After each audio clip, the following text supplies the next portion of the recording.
जैसे जी reactivity of halogen and उसके reactions के हैलोजन्स क्या हैं और उसके रिएक्शंस क्या हैं, उस पे आज हमारी बात होगी। तो my name is Zeeshan Hussain और ये आपका प्यारा सा चैनल है केमिस्ट्री टाइगर्स। ठीक है जी, चलिए स्टार्ट करते हैं। सबसे पहले हमने देखना है हैलोजन्स को कि हैलोजन क्या है अभी। ठीक है, हैलोजन्स बेसिकली जो हमारा पीरियोडिक टेबल है उसमें ग्रुप नंबर 17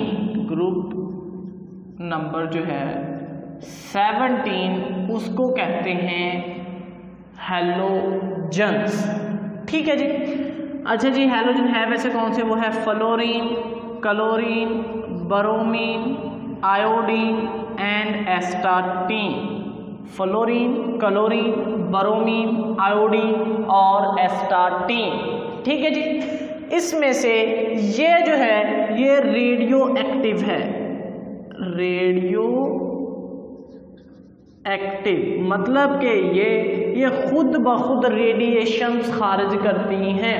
रेडियो एक्टिव का मतलब ये फिजिक्स की टर्म है जिसमें हम कहते हैं कि ये खुद ब खुद ही रेडिएशंस खारिज करते हैं, यानी कि ये अनस्टेबल है। हम ये कह सकते हैं कि भाई ये रेडिएशंस खारिज करते हैं। अच्छा चलें जी, उसके बाद ये जो है ये एग्जिस्ट करती है इन गैस फॉर्म में। ये गैस फॉर्म में होती है, ये भी गैस फॉर्म में है, ये वाली जो है ये लिक्विड में है।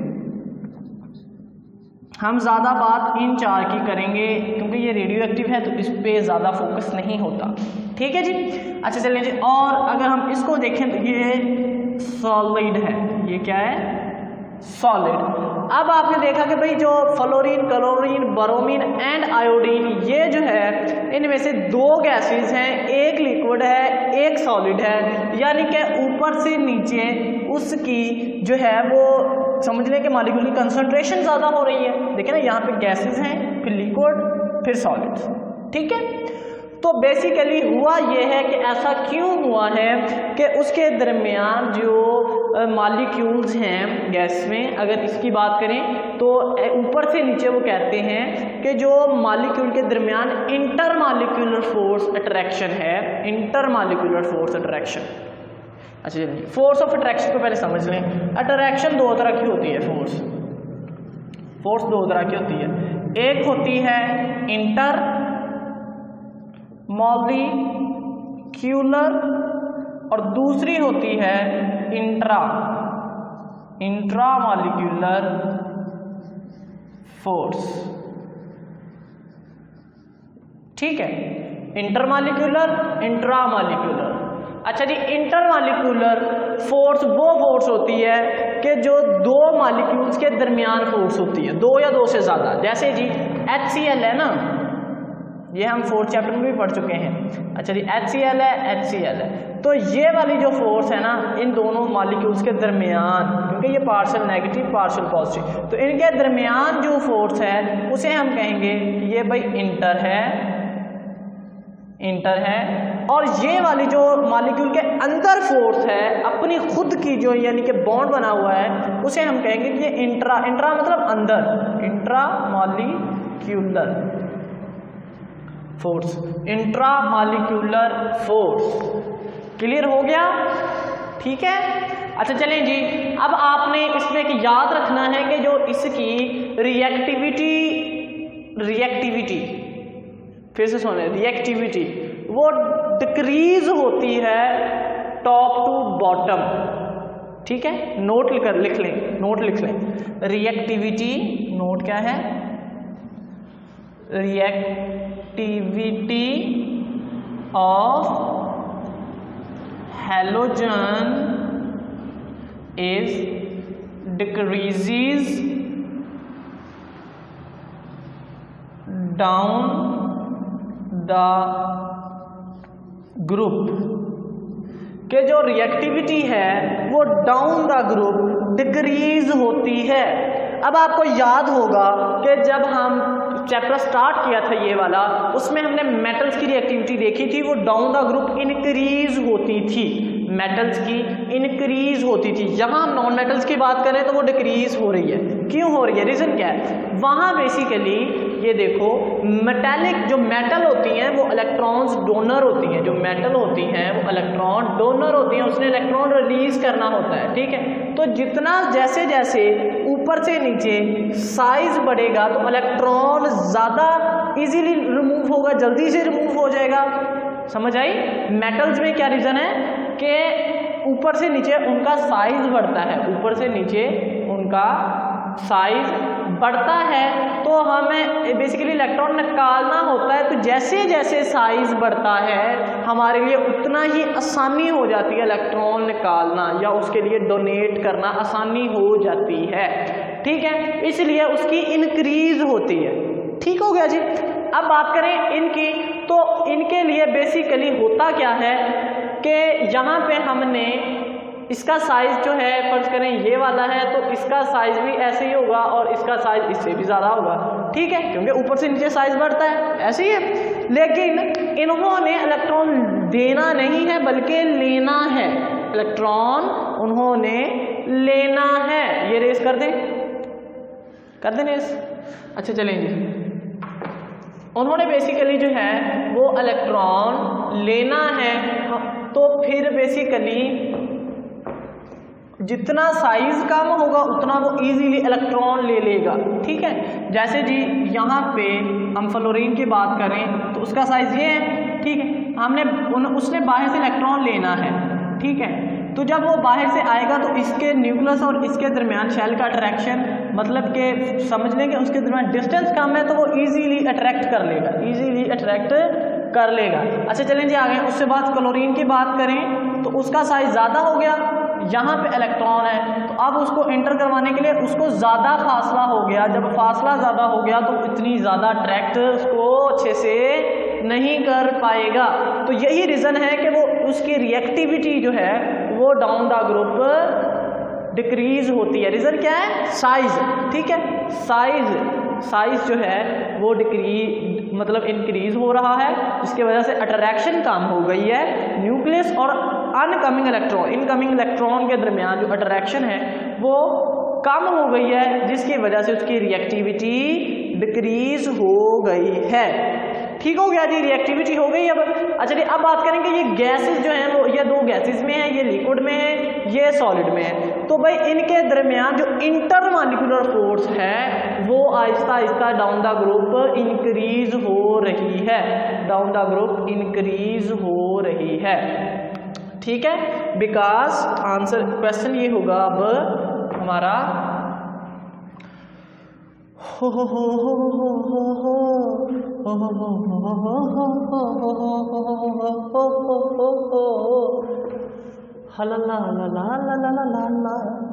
क्वेश्चन हमारा ये है, why bromine exist in liquid and fluorine and chlorine exist in gas phase। Gas phase कह लें, स्टेट कह लें,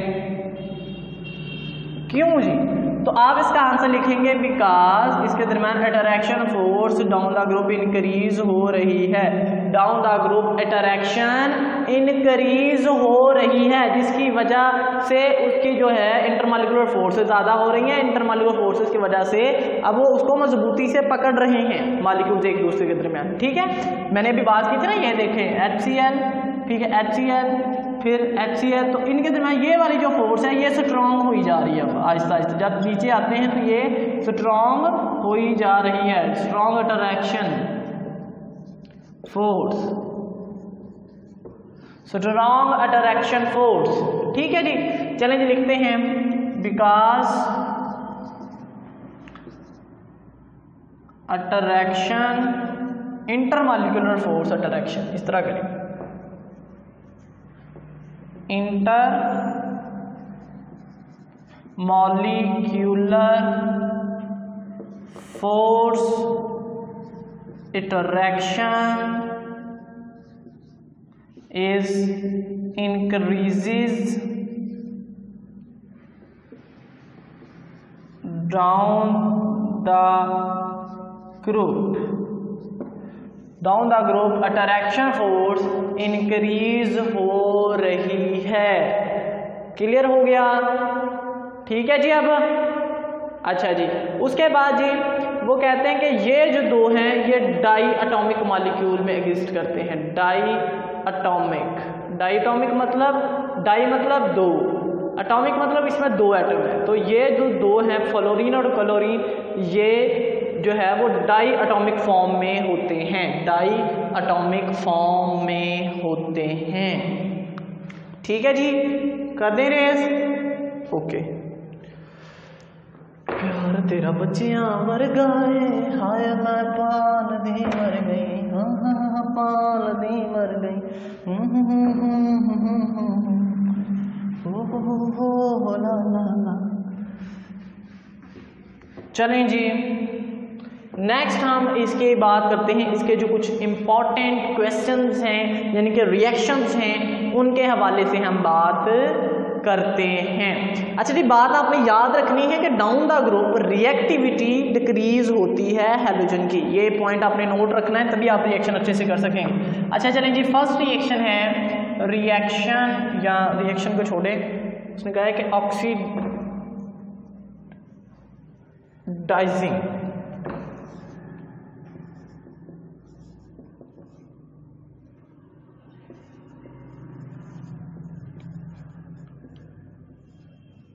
ऑक्सीडाइजिंग रिएक्शन, ऑक्सीडाइजिंग एजेंट के तौर पर ये जो है वो काम करते हैं।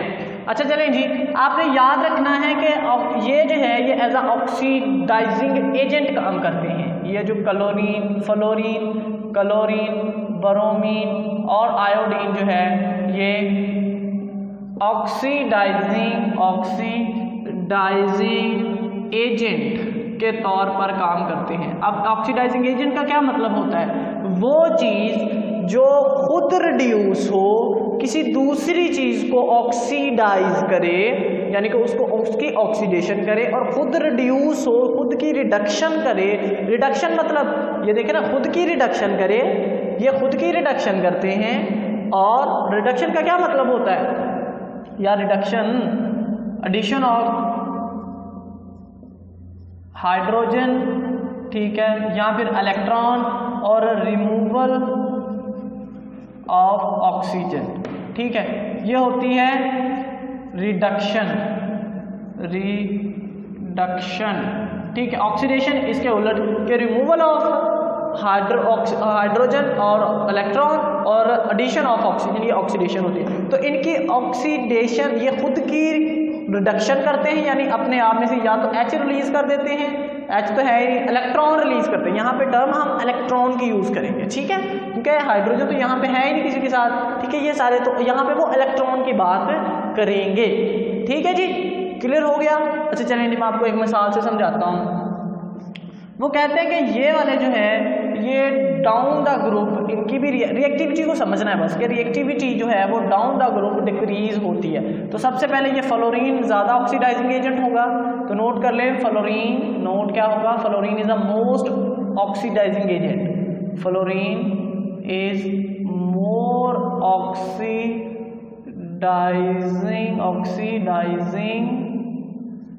एजेंट,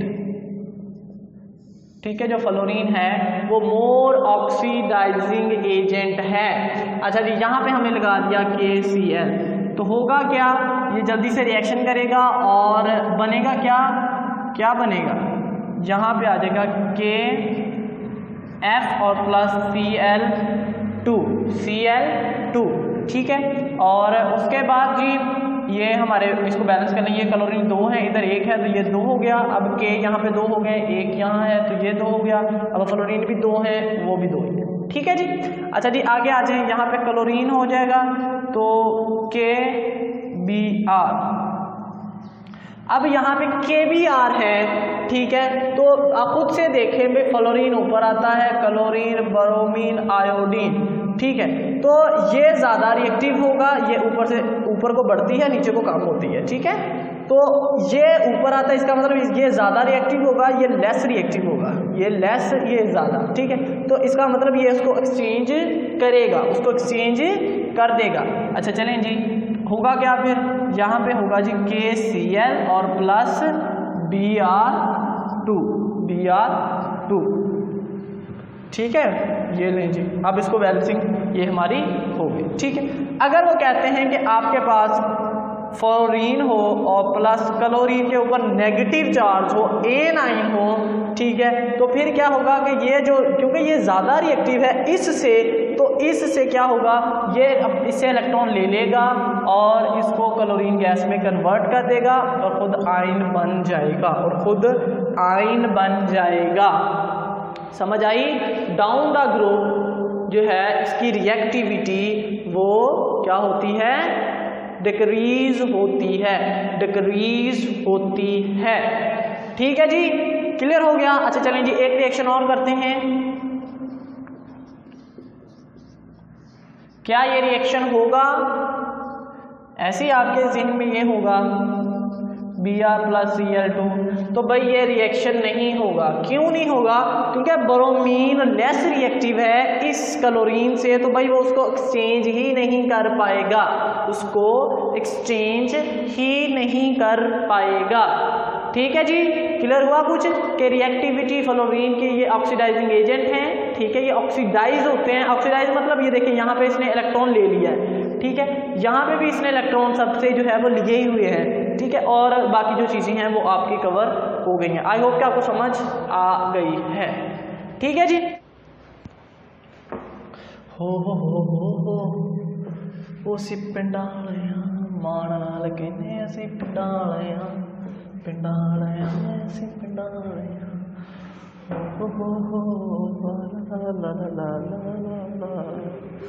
चलें जी नेक्स्ट बात करते हैं। अभी मैंने बात की थी कि हम हाइड्रोजन के बारे में पढ़ेंगे, तो सेकंड रिएक्शन है रिएक्शन विद हाइड्रोजन के साथ रिएक्शन कैसा होता है, ठीक है। फिर से आपने वो ये एक ज़हन में सिर्फ मेन पॉइंट एक है कि ऊपर से नीचे रिएक्टिविटी डिक्रीज होती है, ठीक है। रीज़न आपको पता है कि भाई वो जो है उसका साइज़ बढ़ रहा है, ठीक है, वो इसने इलेक्ट्रॉन लेने हैं, जब लेने हैं तो भाई उसके लिए साइज़ काम जितना होगा वो जल्दी ले लेगा, ठीक है। तो ऊपर से नीचे साइज़ ज़्यादा होता है जिसकी वजह से वो उसकी रिएक्टिविटी डिक्रीज हो रही है, ठीक है जी। अच्छा चलें जी, होता क्या है कि आपको मैं करके दिखा देता हूँ। फ्लोरीन, क्लोरीन, ब्रोमीन और आयोडीन, यहाँ पे सब में हाइड्रोजन हाइड्रोजन हाइड्रोजन हाइड्रोजन। अब इस रिएक्शन के लिए ये वाला जो रिएक्शन है ये डार्क एंड कूल्ड स्टेट में हो जाता है, कूल्ड स्टेट में ही हो जाता है डार्क, और आपके पास HF बनता है, ठीक है। HF एक वीक एसिड है, इसके बाद में सवाल आपको करवाता हूँ जो पेपर में आया है, वीक एसिड है, ठीक है जी। अभी बात करते हैं वीक एसिड क्या है। अच्छा चलिए जी, ये वाला जो रिएक्शन है ये क्या होता है, सनलाइट में, ये सनलाइट में हो जाता है और HCl बन जाता है, ठीक है। उसके बाद ये वाला जो रिएक्शन है ये ऑन हीटिंग होता है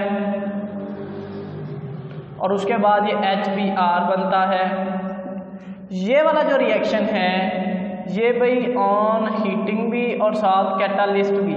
कैटालिस्ट मतलब जो रिएक्शन को तेज कर दे, जो रिएक्शन को तेज कर दे, कैटालिस्ट, ठीक है, और HI बनता है, ठीक है। आपने एक बात नोट की, यहाँ तो हमें कुछ भी नहीं करना पड़ा, इजीली रिएक्शन हो गया। यहाँ अब सनलाइट होगी तो रिएक्शन होगा वरना नहीं। अच्छा जी, ऑन हीटिंग, इसको भाई हीट करना पड़ेगा तब, और इसके लिए तो हमें हीट भी करना पड़ेगा और साथ साथ कैटालिस्ट भी जो है यूज़ करना पड़ेगा। इसका क्या मतलब है कि भाई रिएक्टिविटी जो है वो डिक्रीज हो रही है, डिक्रीज हो रही है। बस एक मेन पॉइंट एक ही है कि रिएक्टिविटी डिक्रीज होगी बस, ठीक है।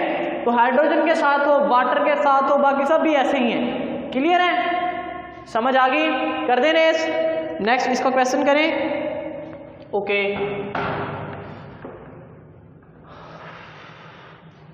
अच्छा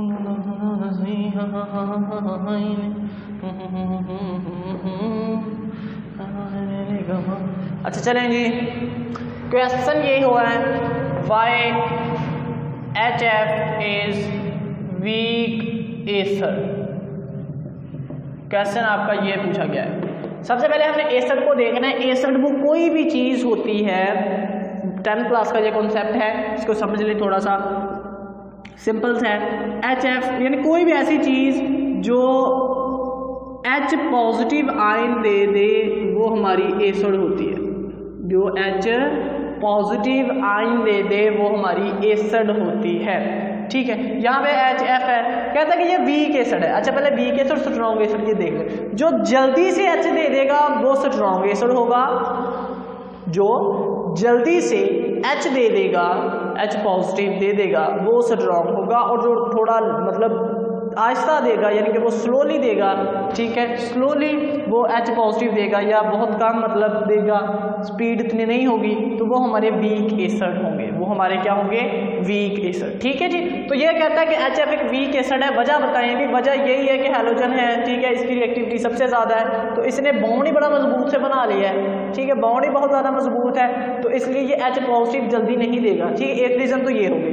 दूसरी रीज़न आपने चैप्टर नंबर 4 में पढ़ी हुई है, वहाँ पे भी यही सवाल है, ठीक है, वहाँ पे लिखा हुआ है हाइड्रोजन बॉन्डिंग, हाइड्रोजन बॉन्डिंग। ठीक है, तो हम हाइड्रोजन बॉन्डिंग के मुताबिक करते हैं क्योंकि पहले भी किया हुआ है। आंसर हमारा होगा because in HF hydrogen bonding is present, so extra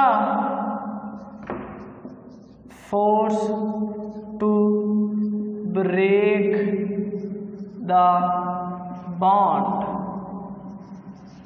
extra force is required, extra energy कर लें, फोर्स कर लें, जो सी मर्जी चीज़ कर लें, एनर्जी भी कर सकते हैं, टू ब्रेक द बॉन्ड। ठीक है, so in HF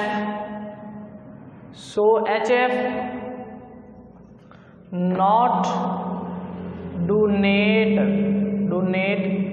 easily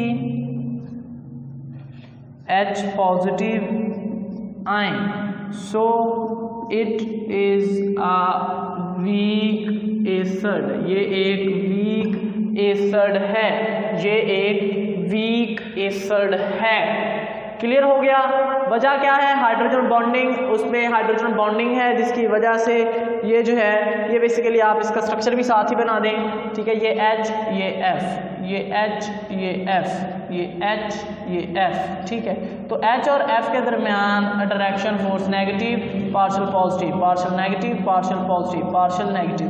ठीक है, तो इसके दरमियान ये हाइड्रोजन बॉन्डिंग है, हाइड्रोजन बॉन्डिंग। इस पर मैं वीडियो बना चुका हूं, अगर किसी ने नहीं देखी तो वो भी देख ले, प्लेलिस्ट मौजूद है चैप्टर नंबर 4 की। ठीक है, केमिकल बॉन्डिंग के हवाले से। क्लियर है जी सबको? ठीक है, कर दे रेस।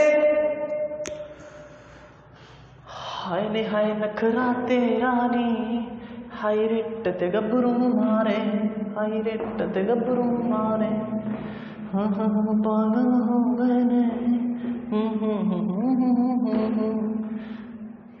अच्छा चलें जी, नेक्स्ट है रिएक्शन विद वाटर, के वाटर के साथ रिएक्शन कैसे होता है। फिर भी वही क्वेश्चन है, ठीक है, रिएक्शन विद वाटर। ठीक है, रिएक्शन नंबर 3 हम कर रहे हैं। इसमें भी वही काम है जी, F2Cl2 ब्रोमीन और आयोडीन। एसिटीन की मैं बार बार कह रहा हूँ, बात नहीं करनी। ठीक है, अच्छा जी, उसके बाद इसमें वाटर डाल दें, इसमें वाटर डाल दें, इसमें वाटर डाल दें। अच्छा चलिए जी, उसके बाद होगा क्या, यहाँ पे बनेगा Xn प्लस ऑक्सीजन, ये बनेगा जी HCl प्लस हेलो एसिड भी बनेगा साथ, इसको हेलो एसिड बोलते हैं। ठीक है जी, अच्छा जी, उसके बाद ये फिर से आपके HBr बनेगा और बाद एक और हेलो एसिड बनेगा और ये वाला रिएक्शन नहीं होगा। ठीक है, ये वाला रिएक्शन नहीं होगा। अच्छा चलें जी, इसमें क्या है, ये वाला जो है हमें डार्क कंडीशन में इजीली मिल जाएगा, डार्क एंड कूल्ड कंडीशन में, कूल्ड स्टेट में ये रिएक्शन मिल जाएगा। ये हमें सनलाइट में मिल जाएगा, ये हमें ऑन हीटिंग मिल जाएगा। ठीक है, और ये रिएक्शन ही नहीं होगा, ये रिएक्शन ही नहीं होगा। क्लियर जी। रिएक्टिविटी रीजन फिर से वही भाई, इसका साइज वो है। ठीक है, साइज ऊपर से नीचे बढ़ रहा है, रिएक्टिविटी डिक्रीज हो रही है, तो यही वजह है कि ये जो है ऊपर वाला इसकी रिएक्टिविटी ज़्यादा है, ये कम है, ये उससे कम है और ये उससे भी कम है। क्लियर हो गया? अब पक्की बात है जी। ठीक है, करें नेक्स्ट। अच्छा चलें जी, नेक्स्ट जो है वो रिएक्शन विद मीथेन है। ये शॉर्ट क्वेश्चन अक्सर पूछा गया है, पिछले साल भी आया था, 20 में नहीं 19 में। ठीक है, तो चलें जी रिएक्शन नंबर 4 करते हैं। इसमें हमारा रिएक्शन विद मीथेन हो जाएगा, मीथेन।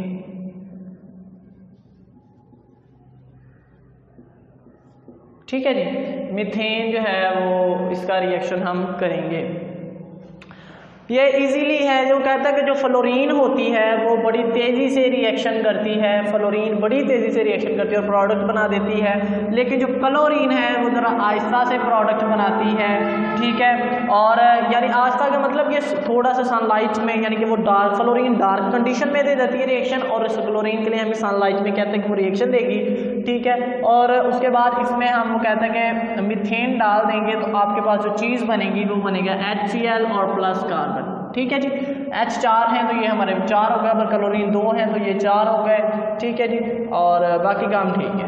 ठीक है जी, क्लियर हो गया। ये क्या हुआ, वो कहता है कि अगर हम सनलाइट जो है वो डिफ्यूज्ड लाइट यूज करें, डिफ्यूज्ड सनलाइट, तो कहते हैं कि ये वाली जो प्रोडक्ट है ये हमें डिफरेंट प्रोडक्ट मिलेंगी। फिर हमें क्या चीज़ें मिलेंगी, वो कहता है क्लोरीन प्लस CH4 होगा तो हमें डिफरेंट प्रोडक्ट मिल सकती हैं। जैसे जी हमें HCl3 मिल सकता है, ठीक है, हमें H3Cl मिल सकता है, हमें H2Cl2 मिल सकता है, हमें HCl4 मिल सकता है। तो फिर हमें डिफरेंट प्रोडक्ट मिल सकती हैं अगर हम डिफ्यूज्ड लाइट यूज़ करें। ठीक है, मतलब कि थोड़ी in the presence of diffused light, slow process होगा, ये वाला स्लो प्रोसेस होगा और हमें डिफरेंट प्रोडक्ट मिलेंगे। याद करना बड़ा आसान है यार, एक H याद रख लो। ठीक है, एक H कम करते रहो, क्लोरीन एक बढ़ाते रहो, तो इजीली आप इसको याद कर लेंगे।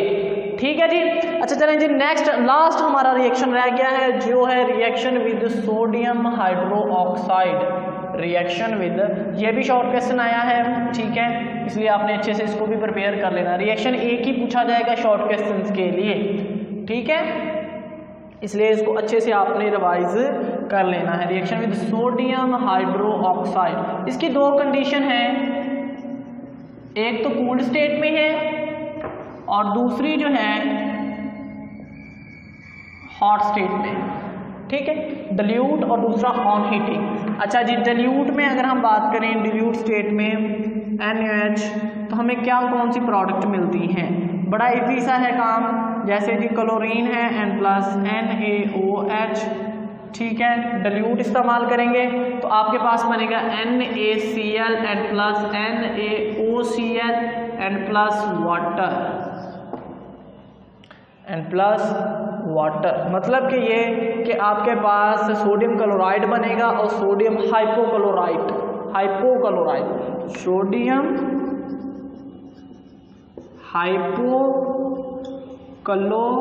हाइपोक्लोराइट, ठीक है, हाइपोक्लोराइट बनेगा।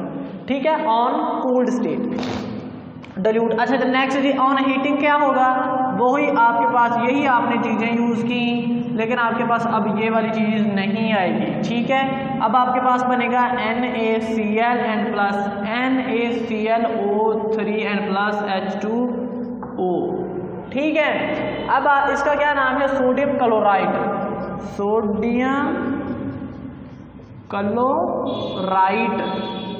ठीक है, ये सोडियम क्लोराइड है, सोडियम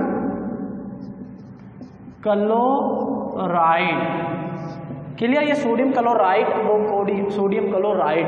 ठीक है जी, आई होप कि आपको वीडियो अच्छी लगी तो लाइक करें, चैनल को सब्सक्राइब नहीं किया तो कर लें, क्योंकि हम ऐसी वीडियोस लाते रहते हैं। ठीक है जी, तो मिलते हैं अगली वीडियो में। खुदा